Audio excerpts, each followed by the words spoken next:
నమస్తే. ప్రధానంగా బీసీల అంశం రెండు రాష్ట్రాల్లో చర్చాంశంగా మారుతూ ఉంది. అయితే వాళ్ళకి సంబంధించిన హక్కులు కావచ్చు, వాళ్ళకి రావాల్సిన నిధులు కావచ్చు, ఇలా అన్ని అంశాలపై అయితే పోరాటం అయితే చేస్తూ ఉన్నారు. ప్రధానంగా ఆంధ్ర రాజకీయాల్లో కావచ్చు, అటు తెలంగాణ రాజకీయాల్లో ప్రధానంగా బీసీ అంశమే తెరపైకి వస్తూ ఉంది. 44% రిజర్వేషన్ కావచ్చు.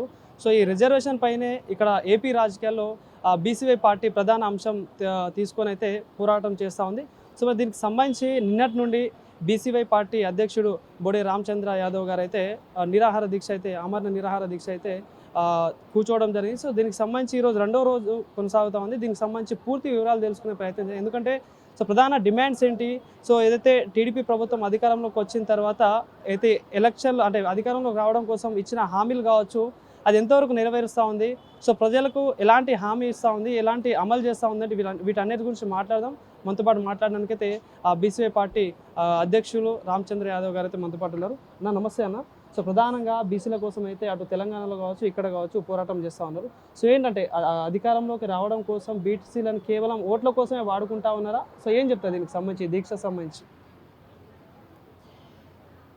బీసీ ధర్మ దీక్ష ప్రధాన ఉద్దేశము బీసీలకు సంబంధించిన 5 ప్రధాన డిమాండ్లను వెంటనే పరిష్కరించాలని, నెరవేర్చాలని ప్రభుత్వానికి, ముఖ్యమంత్రి చంద్రబాబు నాయుడు గారికి గత 4-5 నెలల నుండి అనేక రకాలుగా అనేక పోరాటాల ద్వారా, అనేక ఉద్యమాల ద్వారా డిమాండ్ చేస్తున్నప్పటికీ కూడా ప్రభుత్వం దిగిరాలేదు. కాబట్టి ఈరోజు బీసీ ధర్మదీక్ష పేరుతో నిరవధిక నిరాహార దీక్షకు కూర్చోవడం జరిగింది.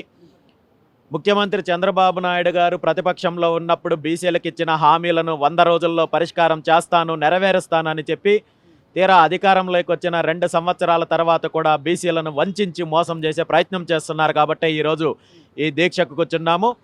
ఈ న్యాయపరమైన 5 డిమాండ్లను నెరవేర్చేంత వరకు కూడా ఈ దీక్ష కొనసాగుతుంది. ప్రధానంగా ఎలక్షన్స్ ముందు అయితే యువగలం పాదయాత్రలో భాగంగా బీసీలందరినీ కూడా ఏదైతే హామీలు ఇచ్చి కూడా ఏదైతే రక్షణ చట్టం కావచ్చు, వాళ్ళకి సంబంధించిన కార్పొరేషన్లు కావచ్చు, ఇలా అన్ని అంశాలపై హామీలు ఇచ్చి అధికారం రావడం జరిగింది. దాదాపుగా 2 ఏళ్ళు అవుతా ఉంది అధికారంలోకి వచ్చి. ఏంటంటే ఈ ప్రజల సమస్యలు పక్కన పెట్టి మిగతా కార్యక్రమాలు చేస్తూ ఉన్నారు. దీనికి సంబంధించి ఏం ప్రశ్నించదలుచుకున్నది వాళ్ళకి? ముఖ్యమంత్రి గారికి, ముఖ్యంగా చంద్రబాబు నాయుడు గారికి తన రాజకీయ జీవితం అంతా ప్రతిపక్షంలో ఉన్నప్పుడు హామీలు ఇవ్వడము, అధికారంలోకి వచ్చిన తర్వాత వాటిని తుంగలో తొక్కడము వెన్నతో పెట్టిన విద్య. అలాంటి రాజకీయాలు ఇప్పటి వరకు చెయ్యగలిగారేమో, కానీ ఇప్పుడు భవిష్యత్తులో అలాంటి రాజకీయాలు, అలాంటి కుట్రలు, అలాంటి మోసాలు చేస్తే చూస్తూ ఊరుకోవడానికి సిద్ధంగా లేము. పోరాటం చేయడానికి, ఉద్యమం చేయడానికి సిద్ధంగా ఉన్నాము. మీరు గతంలో చేసిన మోసాలను అన్నింటినీ కూడా ఏదైతే చేశారో అదేవిధంగా ఇప్పుడు కొనసాగిస్తానంటే అది కుదరదు. ఇప్పటికైనా మీరు కళ్ళు తెరిచి ఖచ్చితంగా బీసీలకు ఇచ్చిన హామీలను నెరవేర్చాలి. ఈ 5 న్యాయపరమైన డిమాండ్లను నెరవేర్చాల్సిందే, లేదంటే దీని మీద తీవ్ర పరిణామాలు ఉంటాయి. ఇది ఉద్యమ రూపం దాలుస్తుందని ముఖ్యమంత్రి చంద్రబాబు నాయుడు గారికి తెలియజేస్తున్నారు. ప్రతిపక్షంలో కావచ్చు, అధికార పక్షంలో ఉన్న ఎమ్మెల్యేలు కావచ్చు, ఎంపీలు కావచ్చు, చాలా మంది ఉన్నారు. అంటే వాళ్ళందరూ బీసీల కోసం పోరాటం అంటే దీనికి సంబంధించిన అంశాలు కావచ్చు ప్రభుత్వం దృష్టికి తీసుకురాకుండా ఎందుకు రామచంద్ర యాదవే ఇదంతా చేస్తూ ఉన్నారు, కేవలం ఆ పార్టీ ఉనికి కాపాడుకోవడం కోసం ఇదంతా చేస్తూ ఉన్నారని చెప్పి ప్రధానంగా అటు అధికార పక్షం, ప్రతిపక్షం క్వశ్చన్ చేస్తూ ఉన్నారు. వాళ్ళకి ఏం సమాధానం? ఈరోజు నిజంగా మీకు బీసీల పైన చిత్తశుద్ధి ఉండి బీసీలకు సంబంధించిన మీరిచ్చిన హామీలను నెరవేర్చిండంటే ఈరోజు రామచంద్ర యాదవ్ అనేవాడు ఈ విధంగా నిరాహార దీక్షకు కూర్చోవలసిన దుస్థితి పట్టిండేది కాదు. మీరు గత అనేక సంవత్సరాల నుండి మోసం చేస్తున్నారు కాబట్టి, వంచిస్తున్నారు కాబట్టి ఈరోజు రోడ్డు మీదకి రావాల్సి వచ్చింది, ఉద్యమం చేయాల్సి వచ్చింది తప్ప మీరు నిజంగా మీరు ఇచ్చిన హామీలను నెరవేర్చుకోని ఉంటే ఈరోజు బీసీలు కూడా అభివృద్ధి చెందిండేవాళ్ళు, బీసీలకు వాళ్ళకి రావాల్సిన ఫలాలు దక్కిండేవి, వారికి సంబంధించిన న్యాయపరమైన హక్కులు సాధించుకోండేవాళ్ళు. అంతే తప్ప ఈరోజు మీరు గత దశాబ్దాల కాలం నుండి ఏ విధంగా అయితే మోసం చేస్తూ వచ్చారో అదేవిధంగా ఈ మోసాన్ని కొనసాగించాలని చూస్తే మాత్రం దీని మీద తీవ్ర పరిణామాలు ఉంటాయని చెప్పి ఈ సందర్భంగా తెలియజేస్తారు. కొంతమంది నేతలు ఎవరైతే ఉన్నారో మీ మీద కొన్ని విమర్శలు చేస్తూ ఉన్నారు. కేవలం పార్టీ ఉనికి కాపాడుకోవడం కోసమే కావచ్చు, ఈయన కేవలం పార్ట్ టైం లీడర్ అని చెప్పేసి చాలా విమర్శలు చేస్తూ ఉన్నారు. వాళ్ళకి దీక్ష తరపున ఏం చెప్పదలుచుకున్నారు?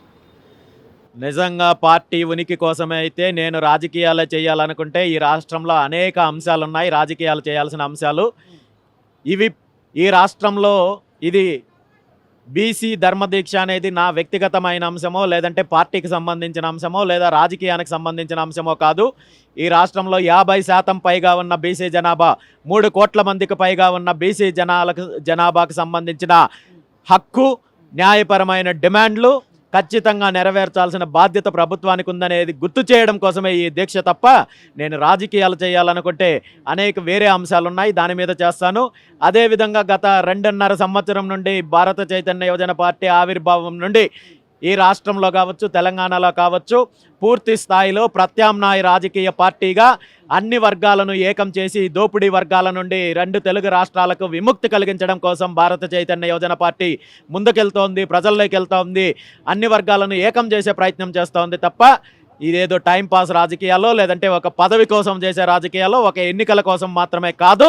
ఖచ్చితంగా 2 తెలుగు రాష్ట్రాల్లో అధికారంలోకి రావడం దిశగా ముందుకెళ్తున్నాము. అందులో ఏమాత్రం అనుమానం లేదు. అంటే గతంలో మీరు సింహగర్జన అనే ప్రోగ్రామ్ చేశారు, అప్పుడు కూడా మిమ్మల్ని అడ్డుకునే ప్రయత్నాలు చేశారు. సో ఇప్పుడు అయితే ఈ అమరణ నిరాహార దీక్ష చేస్తూ ఉన్నారు, దీనికి సంబంధించి కూడా నిన్న కరెంట్ కట్ చేయడాలు కావచ్చు, ఇక్కడ ఎలాంటి ఏర్పాట్లకి కావచ్చు ప్రభుత్వం పరంగా చేయలేదు. సో ఇట్లా చూడొచ్చు, అంటే ఇట్లాంటి అంశాలు అడ్డుకునే ప్రయత్నం చేస్తూ ఉన్నారు కాబట్టి. అండ్ ఇంకోటి, ఈ రోజు ముఖ్యమంత్రి గారు బీసీ నేతలతో కొంతమందితో మీటింగ్లు చేస్తూ ఉన్నారు. సో ఒక పక్క మీరు దీక్ష చేస్తూ ఉంటే ఇట్లాంటివి జరుగుతూ ఉన్నాయి కదా, ఎట్లా చూడొచ్చు ఇదంతా? ముఖ్యమంత్రి చంద్రబాబు నాయుడు గారు ఇలాంటి చిల్లర రాజకీయాలు చేయడం ఆయనకు వెనత పెట్టిన విద్య అని ఇప్పుడే చెప్పాను. ఎప్పుడైతే బీసీలలో చైతన్యం వస్తుందో, ఎక్కడైతే మార్పు వస్తుందో, ఎప్పుడైతే హక్కుల కోసము ఉద్యమం మొదలు పెడతారో దాన్ని నీరుగార్చడం కోసము ఇలాంటి కుటిల ప్రయత్నాలు చేస్తుంటారు. గతంలో చేయడం వల్ల ఇవన్నీ కూడా విజయవంతం అయ్యాయేమో కానీ ఇప్పుడు ప్రజల్లో చైతన్యం వచ్చింది, యువతలో మార్పు వచ్చింది. ఇలాంటి ప్రయత్నం వల్ల మీకు ఎటువంటి లాభం ఉండదని చెప్పి ముఖ్యమంత్రి గారికి తెలియజేస్తున్నారు. చివరిగా ఏదైతే బీసీల కోసం ఇంత పెద్ద కార్యక్రమం నిర్వహిస్తూ ఉన్నారు, ఇంత పెద్ద పోరాటం చేస్తూ ఉన్నారు కాబట్టి, సో రాబోయే ఎన్నికల్లో కావచ్చు రామచంద్ర యాదవ్ గారు కావచ్చు బీసీలకు ఏం హామీ ఇవ్వబోతున్నారు, ఏం చెప్పదలుచుకున్నారు, వాళ్ళకి ఏం చెప్తారు? బీసీలకు సంబంధించిన అభివృద్ధి విషయంలో కావచ్చు, అదేవిధంగా బీసీల యొక్క న్యాయపరమైన హక్కులను సాధించుకోవడం కోసం కావచ్చు, మిగిలిన అన్ని అంశాలు కూడా ఈ రాష్ట్రానికి సంబంధించి, రైతాంగానికి సంబంధించి కావచ్చు, యువతకు సంబంధించి కావచ్చు, పూర్తి స్థాయిలో బీసీవై పార్టీ ఇప్పటికే మేనిఫెస్టో ప్రకటించడం జరిగింది. ఈ మేనిఫెస్టోని అన్ని వర్గాల ప్రజలకు తీసుకెళ్లి పార్టీని బలోపేతం చేసి వచ్చే ఎన్నికల నాటికి ఈ 2 పార్టీలను ఎదుర్కొని ప్రజాక్షేత్రంలో తేల్చుకోవడానికి బీసీవై పార్టీ సన్నద్ధంగా ఉందని చెప్పి ఈ సందర్భంగా తెలియజేస్తున్నాను. Thank you.